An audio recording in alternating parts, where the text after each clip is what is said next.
තව පොඩ්ඩෙන් තෙල් අර්බුදයක් කියන්නේ පිළිකාකාරක පොල් තෙල් අර්බුදයක් ඇති වෙන්නේ. මේ බලන්න හැදිලා තියෙන පුස්කොඩ කොහෙවත් නෙමෙයි මේ අපේ ගෙදර. ඉතින් අපේ වයිෆ්ගේ අම්මා ඉතුරු වෙන තේරිච්ච පොල් වලින් බිඳලා දාලා තෙල් හදනවා ගෙදර පාවිච්චියට. ඉතින් මේ පාර එයාට මේ වගේ මුලින් කොටසක් හොඳට කපලා දාන්න පුළුවන් වෙලා තිනවා. නමුත් යම් කොටසක් ඉතුරු වෙලා දවසක් විතර පරක් වෙලා තිනවා. මේ අවුවට දාන්න හරිය මං අවුවක් තිබිලත් නැහැ ඒ වෙලාවේ.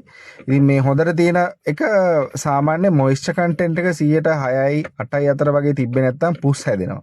පුස් කියන්නේ මෙතන බැලු බැලමටම වර්ග කිහිපයක් මට කියන්න පුළුවන්.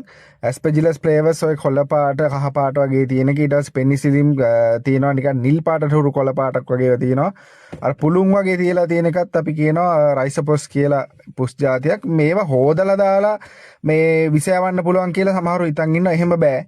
වැඩිහිටියෝ විශේෂයෙන් මේගොල්ලෝ පිළිගන්නේ නැහැ. ඉතින් කරුණාකරලා ඔයගලන්ගේ ගෙවල් වල අම්මලා තාත්තලා පුරුදු වෙලා ඉන්නවා නම් මේ වගේ පුස් හැදිච්චෙන් තෙල් හදන්න වහාම කියන්න නවත්තන්න කියලා.